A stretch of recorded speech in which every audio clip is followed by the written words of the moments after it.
Vlenter Trailers is a very good question in the sense that it combines companies' kind of information with IS1. It's quite a comprehensive IS1 question. So it's very good to do that combination. That is something that you can expect in the exam. A similar type of question, an integrated question, and therefore it counts 30 marks. Ignore value-added tax, assume a dividend withholding tax of 20% and company income tax rate of 28%. Now, it's a long sing-song and dance where Vlenter Trailers came from, what he studied, what kind of business acumen he has, and then at the end of the day, he starts his own business. And he adopted a financial year end of 28 February. Starts his own business, but then organized within a company. Information relating to equity. VT is authorized to issue 1 million ordinary shares, 200,000 non-cumulative 10% compulsory convertible preference shares, and 50,000 cumulative 11% compulsory redeemable preference shares. All shares are no par value shares. On 1 March 2018, now you will see that 1 March 2018 is the beginning of the current financial year. They give you here extract of balances as at 28 February 2019 year end, and you will see that this is actually not an extract of balances, it's also a mini income statement. And then it goes on and on and on, and required prepare the statement of profit or loss and other comprehensive income for the year ended 28 February 2019. According to IS1, you must use the function of the expenses method. No notes are required or comparative figures. And then the second one, part of the question, only requires you to do the columns revaluation reserve and retained earnings in the statement of changes in equity for the year ended 28 February 2019. So you don't have to do the whole caboodle, only those two columns. If you're going to do the rest, you're not going to receive any marks for that. But although it is not required that you do the detailed statement of financial position, you will have to keep track of exactly what happened with your shares during the year in order to compile whatever is necessary to compile. Good. So they say on 1 March 2018, the entity only had 200,000 ordinary shares in issue. They are authorized to issue a lot of shares, but they only have in issue that 200,000 shares. These shares were issued during 2015, 16 and 17. It were issued at 10 Rand a share, 15 Rand a share, and then 18 Rand 50 a share. A bit of useless information because I don't have to do the ordinary share capital account or show that in the statement of financial position. No new shares were issued in the 2018 financial year. But although I don't have to show that, I have to keep track of the number of shares, and as we go along you will understand why. So we start off in the current financial year with 200,000, and this is only ordinary shares that I'm going to plot here at the side of the margin. Now 100,000 ordinary shares at 20 Rand per share were offered to the public by means of a prospectus. The closing date for the subscribing to the offer was 30 June 2018. Applications for 80,000 shares were received. What is the answer? Was there underwriter? Yeah, the shares were underwritten by BNS brokers. A commission of 8% is payable on the total value of the shares offered. The shares were allotted on 1 July, and it is the policy of VT to close off share issue costs. Now, this is important against retained earnings. And you know that we have to show retained earnings. Therefore, we have to work out what was the underwriter's commission that we're going to write off of that value. Now, we have actually issued 100,000 shares at 20 Rand a share, and we have paid 8% underwriter's commission. So the total value of the underwriter's commission was 100,000. Here, I want to plot it down. We have issued another 100,000 ordinary shares. Now you can write down, before you start with a question, already the skeleton or the framework of your statement of changes in equity. And you can start then retained earnings. If you are supposed to read through your question first, don't do what I'm doing here in the videos. This is just to save time. They tell you the retained earnings as at the beginning of the year was 945,000. So when we start our Vlenter Trailers statement of changes in equity, retained earnings 2019 Rand, balance at 1 March 945,000. And then that underwriter's commission, there it is, the 160,000 underwriter's commission, that was written off against retained earnings, so it must be a minus against retained earnings.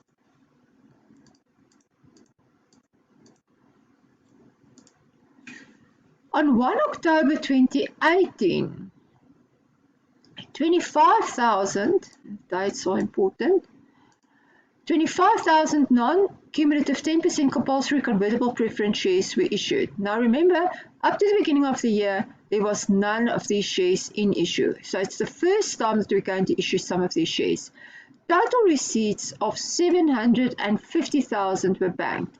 Share issue costs amounted to 75,000 Rand and was paid on 1 November. So let's do the easy one first, and that is our share issue cost. So the share issue cost of 75,000 is going to be written off against retained earnings. So there you see that share issue cost 75,000 Rand. Although it is not required that you're going to do your preference share capital account, what is required is retained earnings, and under retained earnings, you have to show dividends. So for sure, this convertible shares has attracted dividends. So we are going to find out or work out how much dividends was involved. So the total receipts was 750,000 Rand. Our dividend rate is 10%. So all we have to figure out is what happened the rest of the year with these shares if we want to complete our calculation on dividends. On 1 December 2018, 5,000 of the convertible pref shares were converted into ordinary shares at a price of 25 Rand per share.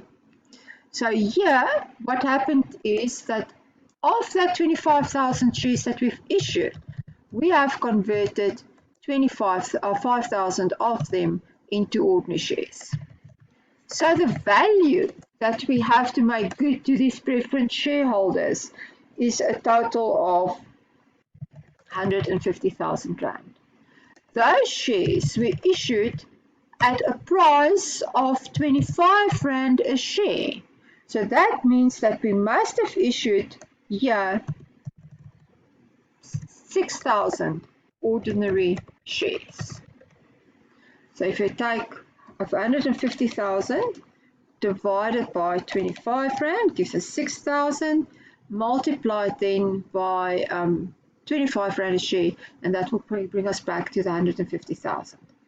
So here, I just want to add the number of ordinary shares issued, 6,000. And here, well, if you look at number 4, it's all about capitalization shares for ordinary shares, and then number 5 is redeemable shares. So that is the last share transaction that took place on convertible shares. So therefore now we can also go and we can determine what is our dividends. 750,000, we have actually converted 150,000 Rand. So what is left? 600,000 times 10%. For how many months? Well, from 1 December up to 28 February equals 3 months. So that portion of the dividend is going to be equal to a total value of 15,000 Rand. The 750,000 was in issue from 1 October to 1 December, to 110 to 112, so that was for a period of 2 months.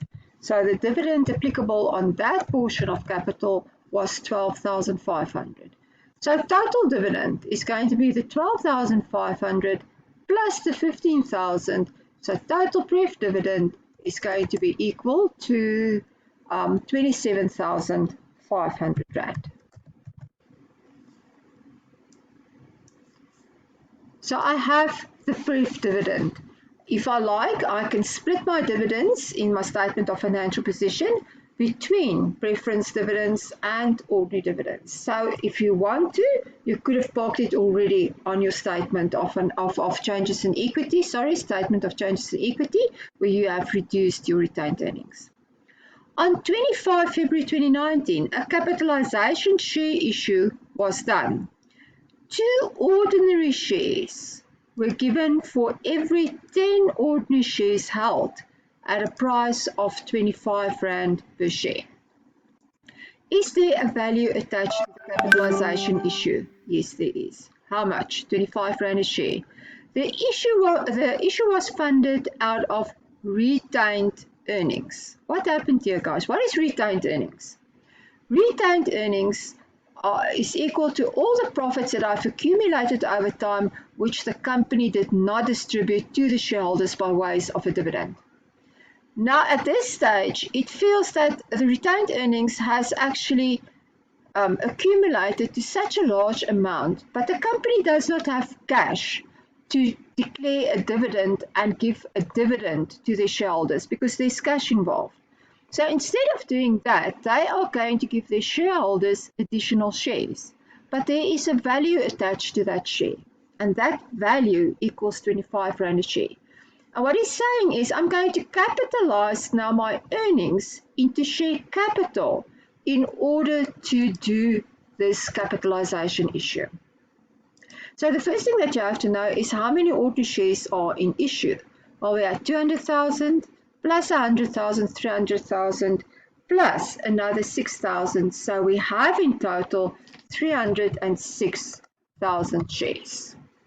Good. Now, of that 306,000 shares, we are going to give 2 shares for every 10 held. So divided by 10 times 2 gives us a total number of shares of 61,200.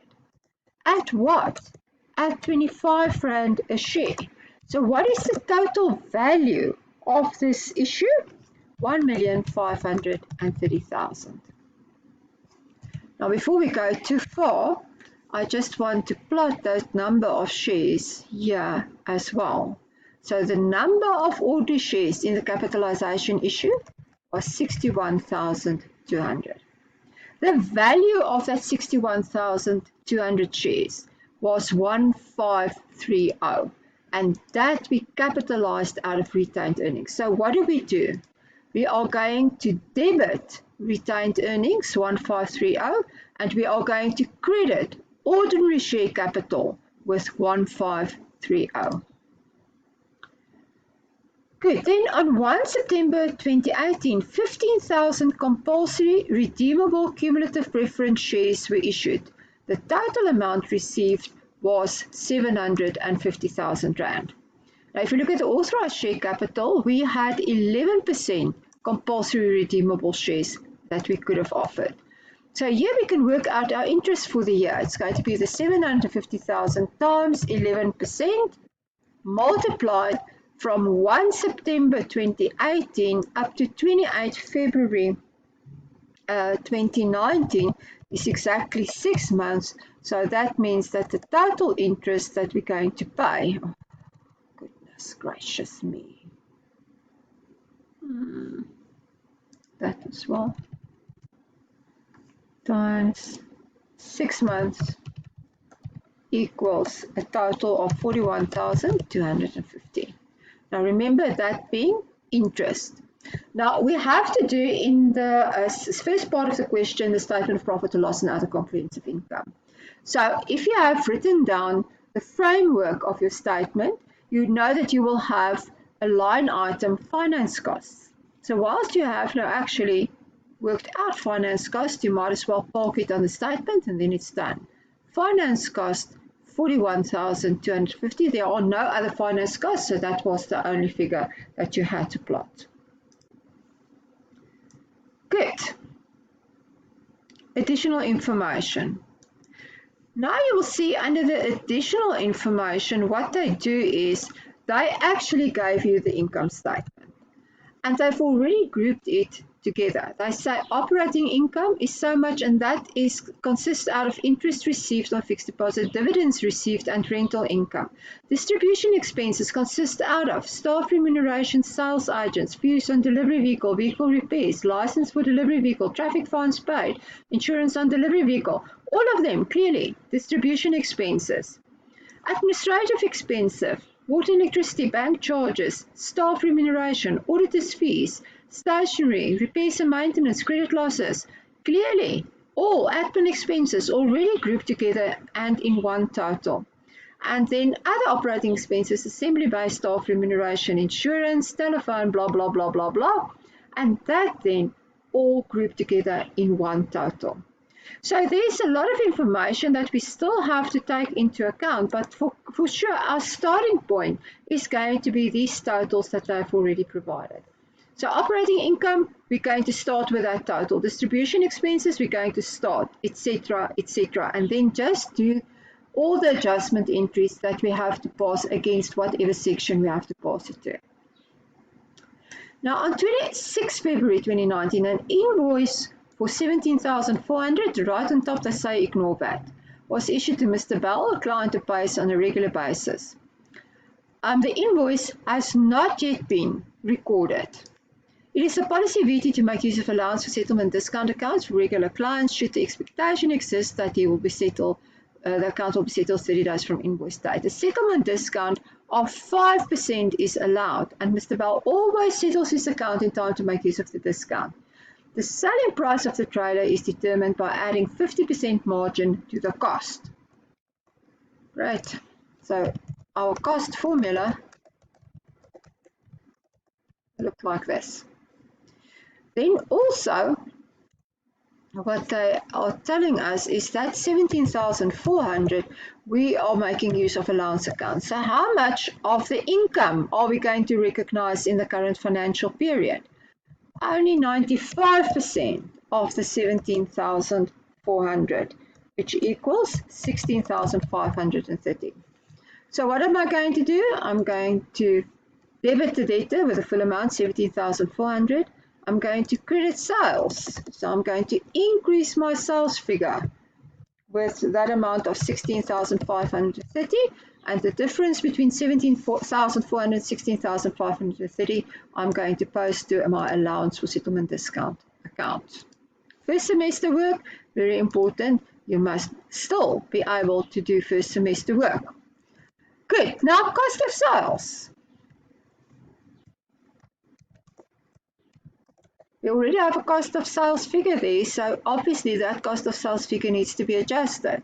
And that's going to be 100 divided by 150, multiplied by what? 100 divided by 150 by the invoice price of 17,400, and that then gives us cost of sales of 11,600.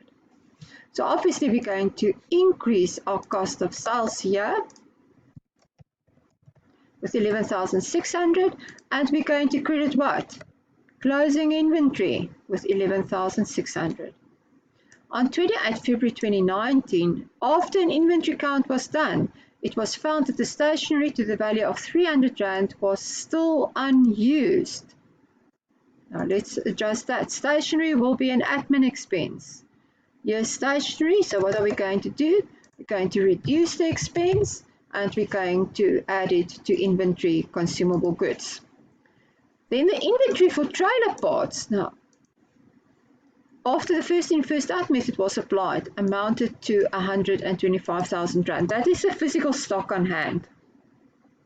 On 28 February 2019, the general ledger account for trailer parts inventory revealed a balance of 142,500 before the information in Note 1 was taken into account.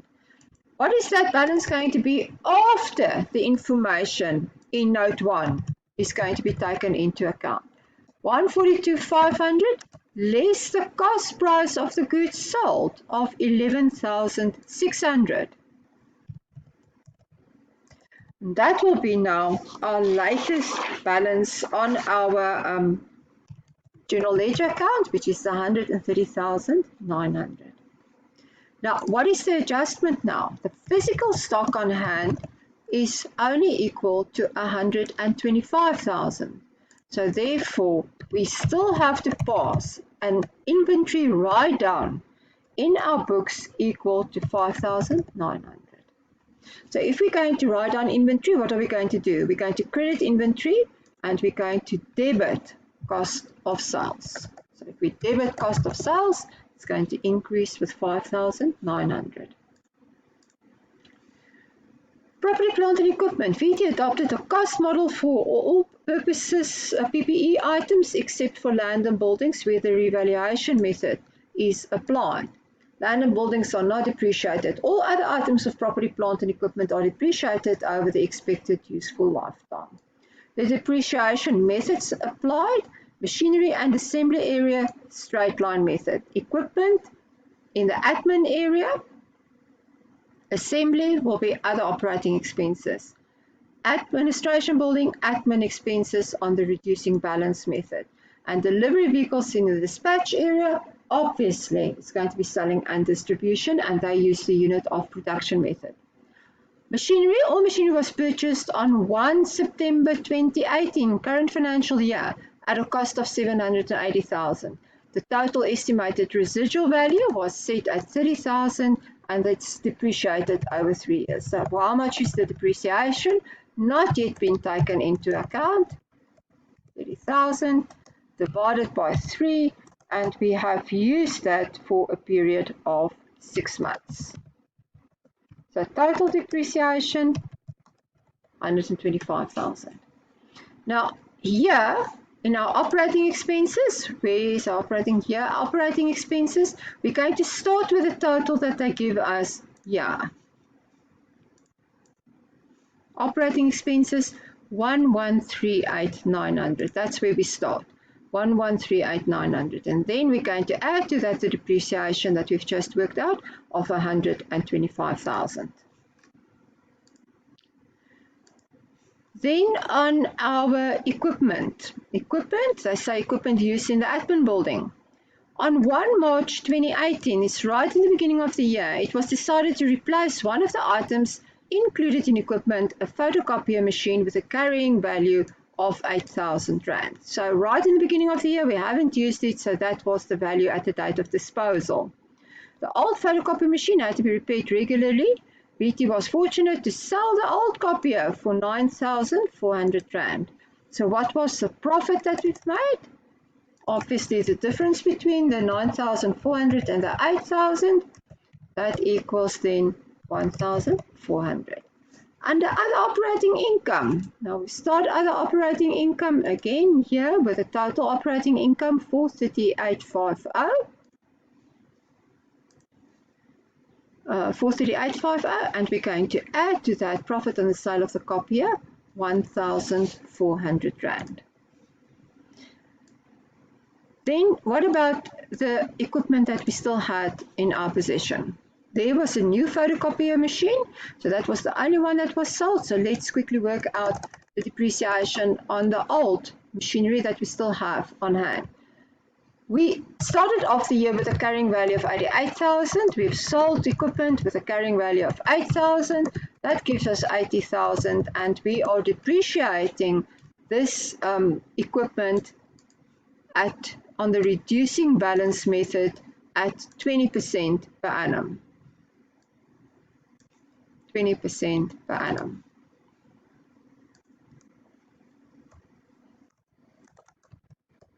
So that gives us then depreciation on the old equipment equal to 16,000. Then we had a new one purchased on 1 June at a cost of 22,000 Rand. The copier is deemed to have an estimated residual value of 5,500. It's a reducing balance method, so we ignore that. The rate of 20 will be applied. The machine had to be installed, and the call-out fee for the service amounted to 3,000 Rand. So what is the actual cost price of the machine? 25,000 Rand. The copier was ready to be used on 1 July 2018, Unfortunately, the machine was not used at all in the month of December, as all staff were on holiday during the whole month. Most staff returned to work by the 3rd of January when the machine was operational again. That is irrespective of that fact, that doesn't matter whether the machine was idle for a portion of the year. We are going to start doing depreciation or providing for depreciation on the machine from the date it was ready to be used, i.e. from 1 July 2018. So from 1 July up to the end of February gives us 8 months, and that gives us an additional depreciation of 333. So there's 16,333. It is other operating expenses that needs to be adjusted with that amount. Operating expenses, it was equipment. This was equipment, and equipment is used in the admin buildings. Not operating, is administrative expenses, I beg your pardon. Administrative expenses, depreciation was 16,000 and 3,000 there. Then the vehicles, obviously the vehicles are used in the dispatch area. They also tell you that. Delivery vehicles used in the dispatch area. A delivery vehicle was bought on 1 May 2015, long time ago. The cost price of the vehicle amounted to 750,000. And remember, we are going to use the production unit method for this one. 750,000, the estimated residual was 50,000. And the total kilometers was supposed to be 500. 500,000 kilometers. So there you divided by 500,000 kilometers, and that is going to give us a depreciation rate of R1.40 per kilometer. Now, up to the beginning of the financial year, 475,000 kilometers were driven. Now, usually it doesn't matter because we're busy with the current year's depreciation charge. But do you see here that up to the end of the year, the odometer of this vehicle shows that a total of 512,500 kilometers have been driven. Guys, our capacity is only 500,000. So we cannot go and take 512,500 less 475,000 and that our depreciation. Our depreciation can be to a maximum of 500,000 kilometers. So our current year's depreciation is going to be 500,000 less the number of kilometers driven up to the beginning of the year, the 475,000 multiplied by R1.40 a kilometer. So basically what it means is we are going to write off the remaining depreciation in the current year of 35,000 Rand. So watch out for that one. I can never write off more than what the capacity of the vehicle was, because then I'm going to go into negative values on my asset. Distribution, there it is 35,000 depreciation on that vehicles. Land and buildings, the land were purchased on 1 May 2015 at a cost of 800,000 Rand. During the 2017 financial year, last year, a Sawn appraiser appraised the property to be worth 1,050,000. So what is the opening balance of our revaluation reserve account? It will be 1,050 less 800,000 Rand. 1,050 less 800,000, 250,000.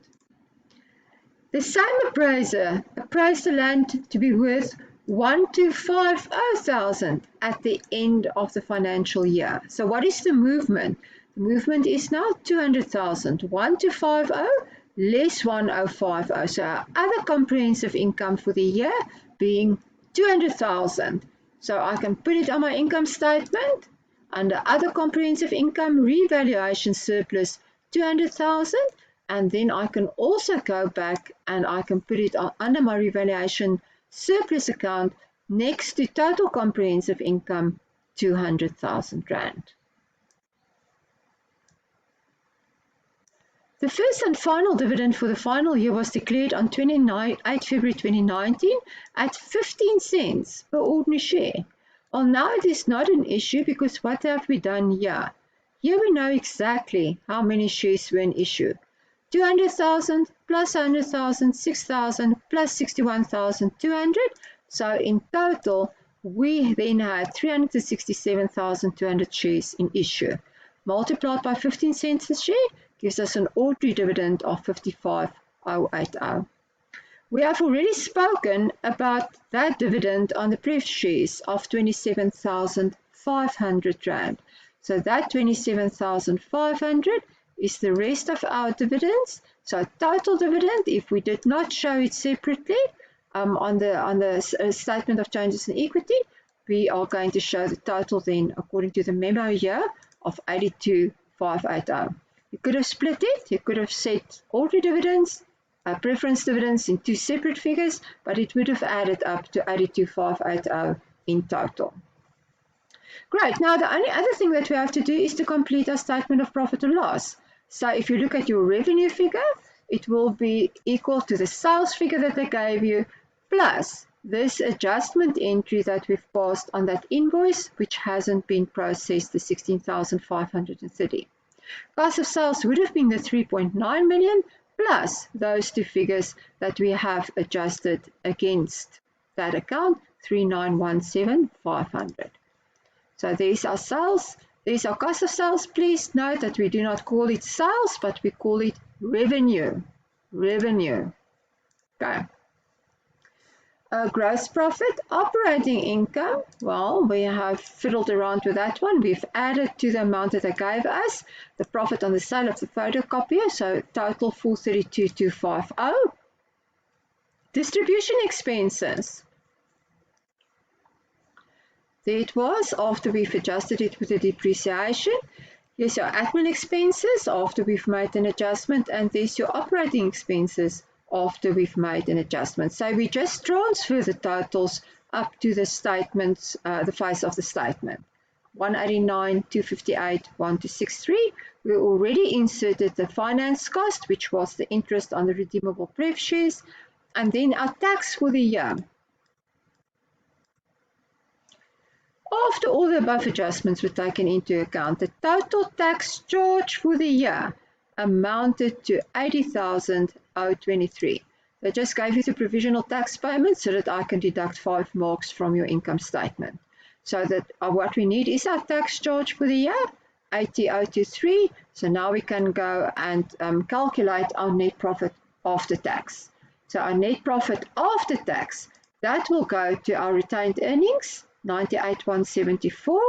Our total comprehensive income of 200,000 we have already posted against our revaluation reserve, and you will see that on that line item total comprehensive income is the 200,000 plus the 98,174, which balances back to my income statement to 98,174.